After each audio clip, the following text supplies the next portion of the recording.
안녕하세요. 반갑습니다. 여러분, 잠시 눈을 감고 1971년의 겨울, 미국 뉴저지주의 웨스트필드라는 곳으로 저와 함께 가보시죠. 이곳은 가난이나 범죄와는 거리가 먼 아주 고상하고 평화로운 부촌입니다. 잘 정돈된 잔디밭, 우아하게 늘어선 가로수, 그리고 그 사이로 보이는 고풍스러운 대저택들은 마치 성공한 사람들의 인생 그 자체를 보여주는 듯합니다. 그런데 말이죠. 이 완벽해 보이는 마을의 언덕 위에 유독 사람들의 시선을 끄는 집이 한 채 있습니다. 바로 브리즈 힐이라 불리는 무려 19개의 방을 가진 거대한 빅토리아 양식의 저택입니다. 그런데 이 집 어딘가 좀 이상합니다. 지금은 12월, 크리스마스를 앞두고 다들 들떠있는 시기인데 이 거대한 저택에는 사람의 인기척이 전혀 느껴지지 않기 때문이죠. 하지만 아이러니하게도 집안의 모든 전등은 대낮처럼 환하게 켜져 있습니다. 낮에도 밤에도 심지어 새벽 3시에도 말입니다. 마치 누군가 파티를 열고 있는 것처럼 불은 꺼지지 않는데 정작 창문 너머로는 그림자 하나 비치지 않는 기이한 정막만이 감돌고 있을 뿐입니다. 이웃들은 고개를 갸웃거립니다. 리스트 가족이 어디로 여행을 갔나 봐요. 그런데 이상하죠? 왜 집안에 불을 다 켜놓고 갔을까요? 라고 서로 수군대면서도 남의 사생활에 깊이 관여하지 않는 것이 이 동네의 미덕이라 믿으며 애써 그 이상함을 무시하려 합니다. 그렇게 시간은 속절없이 흘러갑니다. 하루, 이틀, 일주일, 그리고 무려 한 달이라는 시간이 지나도록 저택의 불빛은 꺼지지 않았고 우편함에는 찾아가지 않은 고지서와 신문들이 흉물스럽게 쌓여만 갔던 것이죠. 결국 1971년 12월 7일 무언가 잘못되었다는 것을 직감한 이웃의 신고로 경찰이 출동하게 됩니다. 경찰관들이 현관문 앞에 섰을 때 그들을 맞이한 것은 잠겨있는 문 너머로 흘러나오는 기묘한 음악 소리였습니다. 아주 오래된 찬송가 같기도 하고 장송곡 같기도 한 음산한 멜로디가 텅 빈 집안을 끊임없이 맴돌고 있었던 겁니다. 경찰관들은 창문을 통해 집 안으로 진입을 시도합니다. 창문을 넘어서는 순간 그들의 코끝을 찌르는 것은 12월의 차가운 공기보다 더 서늘하고 비릿한 설명하기 힘든 냄새였습니다. 어두운 복도를 지나 거실로, 그리고 집안에서 가장 넓은 공간인 무도회장으로 발걸음을 옮기던 경찰관들은 그곳에서 평생 잊지 못할 충격적인 광경을 목격하게 됩니다. 그 넓은 무도회장 바닥에는 마치 캠핑이라도 하듯 침낭들이 가지런히 놓여 있었는데 그 위에는 이 집의 주인인 존 리스트의 노모와 아내, 그리고 3명의 아이들이 마치 깊은 잠에 빠진 듯 누워 있었기 때문입니다. 하지만 그들은 자고 있는 것이 아니었습니다. 이미 한 달 전 그들의 시간은 영원히 멈춰버린 상태였죠. 그런데 여기서 정말 소름 끼치는 점은 따로 있습니다. 현장은 난장판이거나 다툼의 흔적이 있는 것이 아니라 너무나도 정돈되고 고요했다는 사실입니다. 범인은 가족들의 시신을 마치 의식을 치르듯 반듯하게 눕혀놓았고 그들의 얼굴을 수건으로 정성스럽게 덮어두었으며 집안의 온도를 아주 낮게 설정해 부패를 늦추는 침람까지 보였던 것입니다. 경찰들은 황급히 집안을 수색하며 가장이라 할 수 있는 존 리스트를 찾기 시작합니다. 외부에 침입 흔적이 전혀 없었기에 그가 유일한 생존자이자 유력한 용의자일 수밖에 없었으니까요. 하지만 19개의 방 그 어디에도 존 리스트의 모습은 보이지 않았습니다. 대신 경찰이 발견한 것은 서재 책상 위에 놓인 무려 5장에 달하는 장문의 편지 한 통뿐이었습니다. 그 편지는 존 리스트가 자신의 담당 목사에게 남긴 것이었는데요. 그 내용은 읽는 이의 눈을 의심하게 만들 정도로 기괴했습니다. 목사님, 어머니와 아내, 그리고 아이들을 내가 모두 죽였습니다. 하지만 이것은 범죄라고 생각하지 말아주세요. 세상의 악으로부터 내 가족들의 영혼을 구원하여 천국으로 보내주기 위한 가장으로서의 어쩔 수 없는 선택이었습니다. 라고 적혀 있었던 것이죠. 여러분, 상상이 되시나요? 가족을 자신의 손으로 살해해놓고 그것을 구원이라 부르는 이 남자의 뒤틀린 신념이 말입니다. 더욱 놀라운 것은 그가 가족들을 살해한 뒤 바로 도망친 것이 아니라 시신들이 있는 그 집에서 며칠을 더 머물며 밀린 신문을 정지시키고 우유 배달을 중단하고 은행 계좌를 정리하는 등 모든 흔적을 완벽하게 지우고 사라졌다는 점입니다. 경찰이 문을 열고 들어온 그 순간 존 리스트는 이미 이 세상에 없는 사람처럼 증발해버린 뒤였습니다.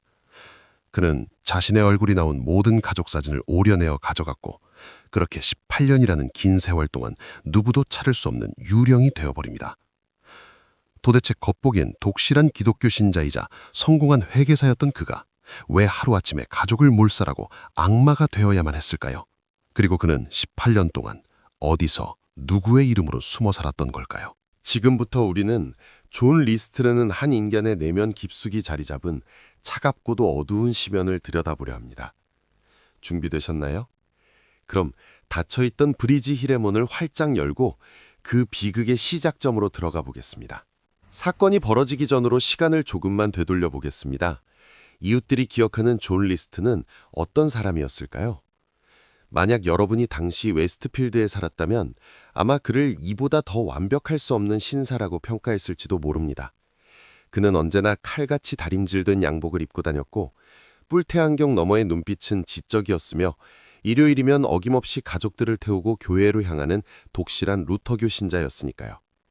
심지어 교회에서는 아이들을 가르치는 주일학교 교사로 봉사하며 주변 사람들에게 존경과 신뢰를 한몸에 받는 인물이었습니다. 하지만 여러분, 빛이 강하면 그림자도 짙다고 하죠. 존 리스트가 쌓아올린 그 완벽한 성벽은 사실 모래 위에 지어진 것이나 다름없었습니다. 그는 미시간 대학에서 석사학위를 받은 엘리트 회계사였고 한때는 은행 부사장까지 지냈지만 그의 내면은 지독한 강박감과 열등감으로 엉망진창이 되어가고 있었습니다.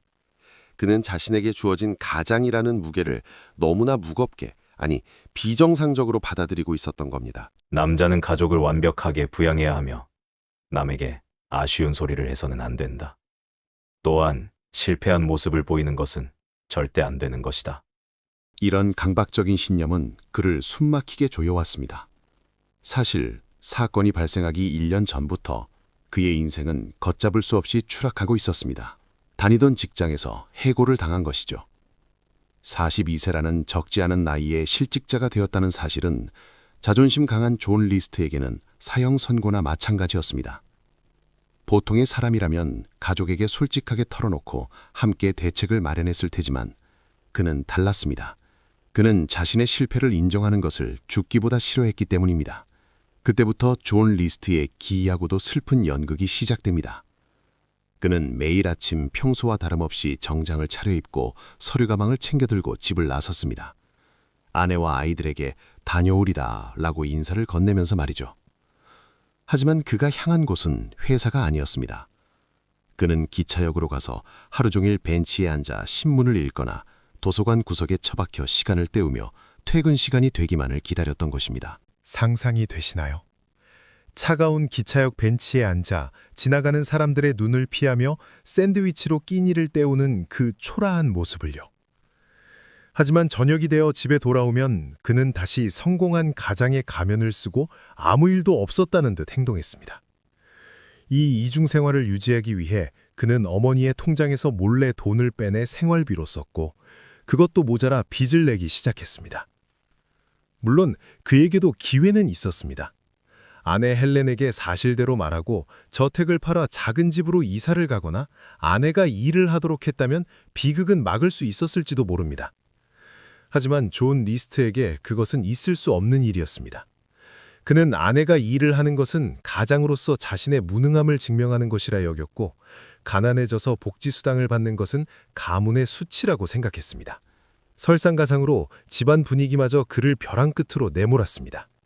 아내 할레는 매독으로 인하여 뇌 손상으로 점점 알코올 중독에 빠져들었고 정신적으로 불안정한 모습을 보이며 존을 괴롭혔습니다. 사춘기에 접어든 딸 패트리시아는 연극 배우가 되고 싶어 했지만 보수적인 존은 이를 결사 반대하며 딸과 극심한 갈등을 빚고 있었죠. 존 리스트의 눈에 비친 자신의 가정은 하나님이 축복한 성스러운 공동체가 아니라 죄악과 타락으로 물들어가는 실패한 왕국처럼 보였을 것입니다. 점점 불어나는 빛 독촉장. 술에 취해 비틀거리는 아내, 반항하는 아이들. 이 모든 현실의 압박 속에서 존 리스트의 머릿속에는 아주 위험하고도 끔찍한 논리가 싹트기 시작합니다. 이대로 가다가는 우리 가족은 파산할 것이고, 가난에 찌들어 살게 되면 가족들은 결국 타락하여 지옥으로 갈 것 같아. 그렇다면 차라리 그는 회계사답게 계산기를 두드리기 시작했습니다. 하지만 그가 계산한 것은 돈이 아니었습니다. 바로 가족의 생명과 영혼의 무게였죠. 그는 현실의 고통을 끝내고 가족을 천국으로 보내주는 것이 가장인 자신이 할 수 있는 마지막이자 최고의 선물이라는 도저히 이해할 수 없는 결론에 도달하게 됩니다. 살인이 범죄가 아니라 구원이 되는 순간이었습니다. 그렇게 운명의 날 1971년 11월 9일이 밝아옵니다. 그날 아침에도 존 리스트는 평소처럼 아이들을 학교에 보냈습니다. 하지만 그의 주머니 속에는 이미 장전된 9mm 권총이 들어 있었습니다.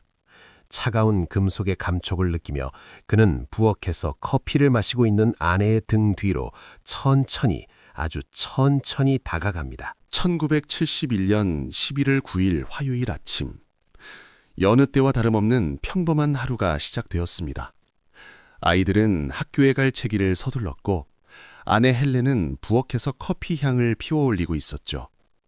존 리스트는 아이들에게 학교 잘 다녀오렴이라며 다정하게 인사를 건넸습니다. 그것이 아이들이 듣는 아버지의 마지막 목소리가 될 줄은 꿈에도 모른 채 말입니다. 아이들이 현관문을 나서는 소리가 들리고 집안에는 다시 정적만이 남았습니다. 존 리스트는 서두르지 않았습니다. 그는 마치 오랫동안 계획해온 업무를 처리하듯 아주 침착하게 자신의 9mm 권총을 꺼내들었습니다.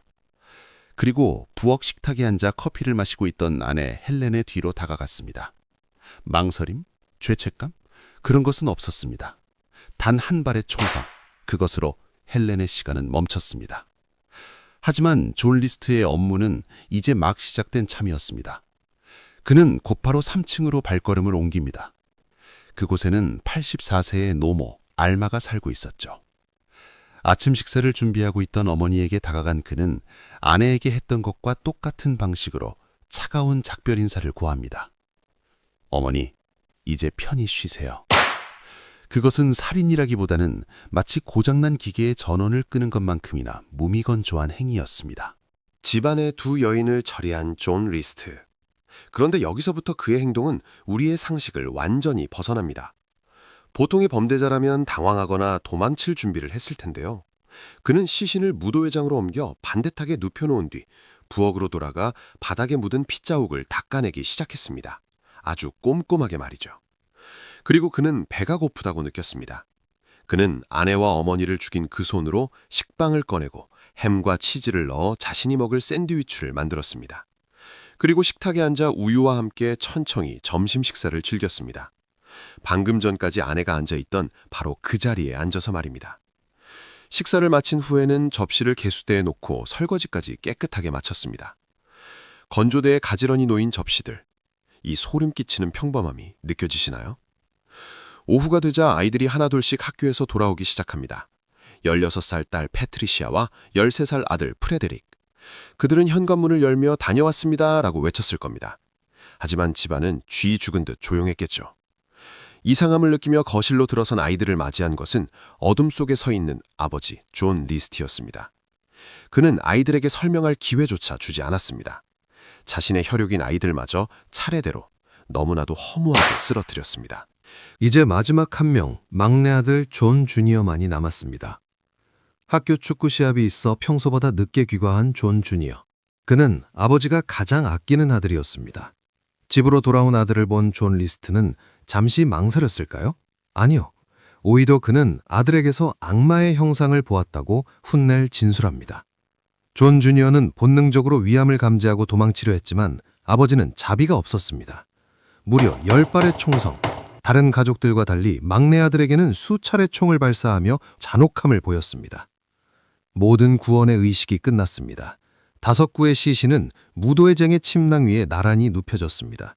존 리스트는 그들의 얼굴을 수건으로 덮어준 뒤 라디오를 켜서 클래식 채널을 틀어놓았습니다. 그리고 서재에 앉아 펜을 들었습니다. 유서가 아닌 담당 목사에게 보내는 5장짜리 편지를 쓰기 위해서였죠. 목사님, 저는 오늘 가족들을 모두 천국으로 보냈습니다. 대상은 너무나 악하고 제 아이들이 신앙을 잃고 타락하는 것을 지켜볼 수 없었습니다. 이제 그들은 평화로울 것입니다. 저를 위해 기도하지 마십시오. 편지를 다 쓴 그는 가위를 들고 집안에 있는 모든 가족 사진에서 자신의 얼굴만을 도려내기 시작했습니다. 앨범 속의 존 리스트는 모두 얼굴이 없는 유령이 되어버렸습니다.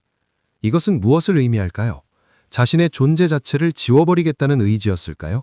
아니면 가족을 죽인 자신의 얼굴을 마주할 자신이 없었던 걸까요? 그는 집안의 불을 모두 켜고 보일러 온도를 최저로 낮춘 뒤 짐을 챙겨 유유히 현관문을 나섭니다.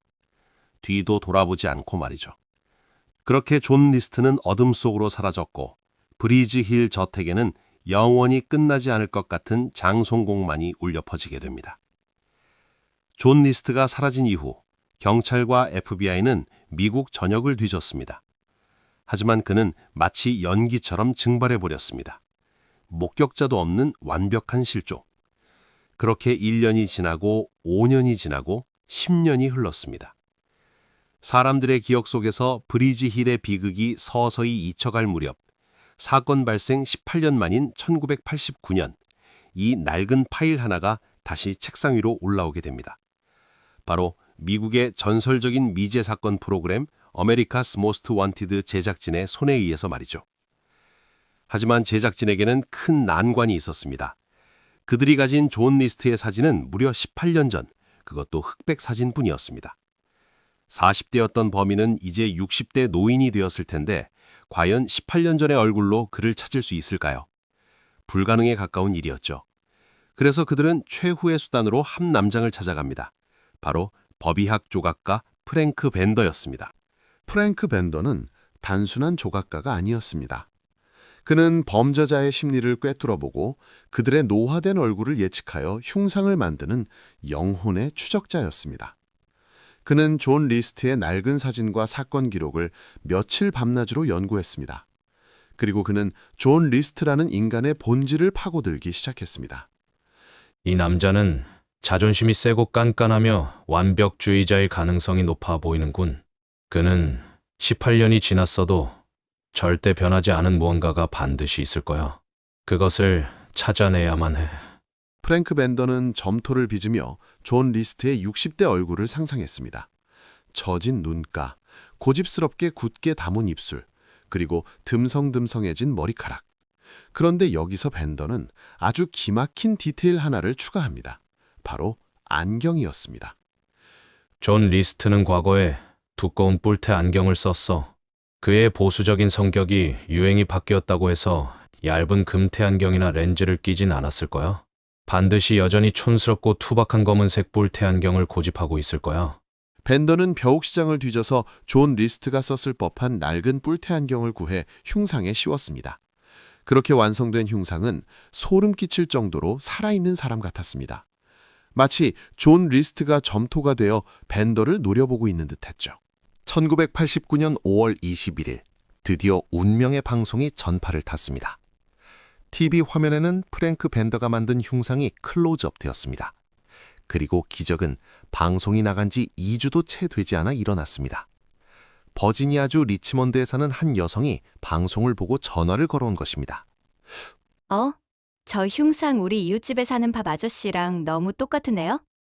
안경이랑 머리 스타일까지 완전 판박이에요. 그녀가 지목할 사람은 로버트 클라크라는 이름의 회계사였습니다. 그는 교회에 열심히 다니고 재혼한 아내와 조용히 살고 있는 평범한 이웃이었죠. FBI 요원들이 그의 집을 급습했을 때 문을 열고 나온 남자의 얼굴을 보고 요원들은 경악을 금치 못했습니다. 그것은 프랭크 벤더가 만든 흉상이 살아서 걸어 나온 것과 똑같았기 때문입니다. 18년의 세월이 흘렀지만 벤더가 예측한 대로 그는 여전히 그 촌스러운 검은색 뿔테 안경을 쓰고 있었고 머리 모양과 주름 하나하나까지 흉상과 완벽하게 일치했습니다.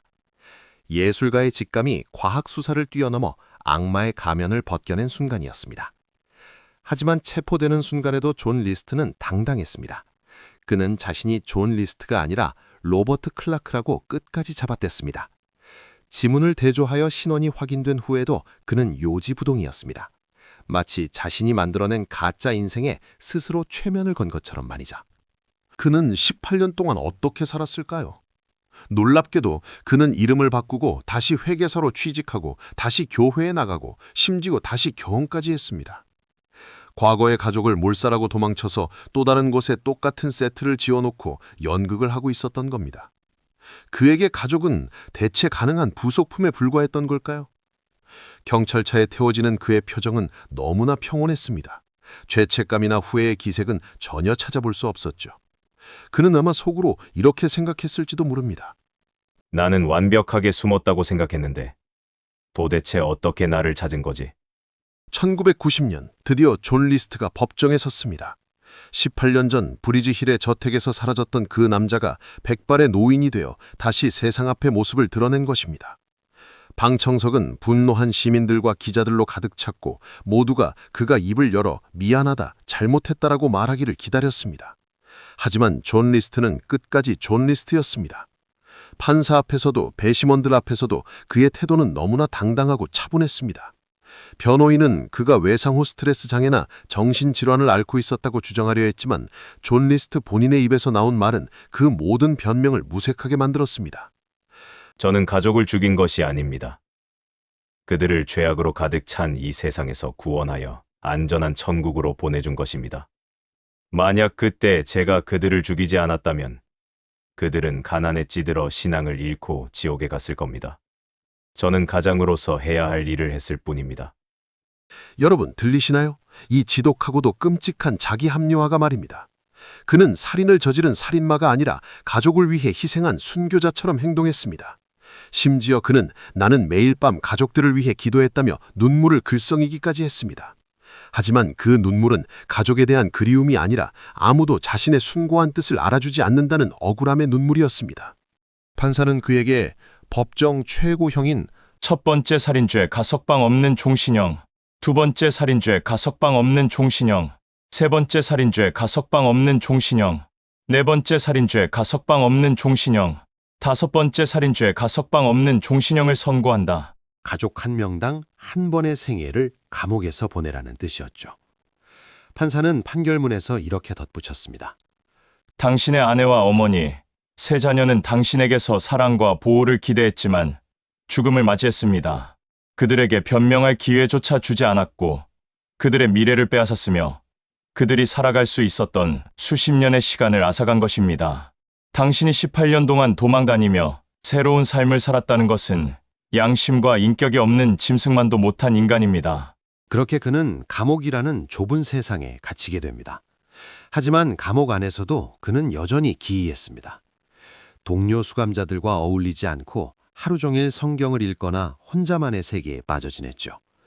그는 죽는 순간까지도 자신이 천국에 가서 가족들을 다시 만날 것이라고 굳게 믿었습니다. 헬렌과 어머니, 그리고 아이들이 천국 문 앞에서 나를 기다리고 있을 거야. 그들은 나를 이해해 줄 테니까. 라고 되뇌면서 말입니다. 2008년 3월 존 리스트는 82세의 나이로 감옥에서 폐렴으로 사망합니다. 1971년 그 차가운 겨울날 가족들의 시간을 멈추게 했던 그가 37년이라는 긴 시간을 더 살다가 간 것입니다. 그의 시신은 아무도 인수하지 않았습니다. 재혼했던 아내조차 그의 마지막을 외면했죠. 결국 그는 무연고 시신으로 처리되어 쓸쓸하게 묻혔습니다. 자, 이제 이야기는 끝이 났습니다. 하지만 질문은 여전히 우리 곁을 맴돕니다. 존 리스트가 그토록 갈망했던 천국, 과연 그는 그곳에 갈 수 있었을까요? 어쩌면 그가 도착한 곳은 천국이 아니라 텅 빈 무도회장 같은 곳일지도 모릅니다. 아무리 기다려도 가족들은 나타나지 않고 차가운 샌드위치와 썩어가는 냄새만이 진동하는 영원히 혼자 남겨지는 고독의 방. 그가 18년 전 브리지 힐 저택에 스스로 만들어 놓았던 그 지옥 말입니다. 완벽함을 꿈꿨으나 스스로 파멸을 선택한 남자, 존 리스트. 그의 이야기는 우리에게 섬뜩한 교훈을 남깁니다. 진정한 가장의 무게는 혼자 짊어지는 것이 아니라 가족과 함께 나누는 것이며 비뚤어진 신념은 총보다 더 무서운 흉기가 될 수 있다는 사실을요. 오늘 밤 여러분의 집 창문 너머로 보이는 불빛은 어떤가요? 부디 그 불빛이 따뜻한 온기로 가득하기를 바랍니다. 지금까지 이슈 한마당이었습니다. 시청해 주셔서 감사합니다.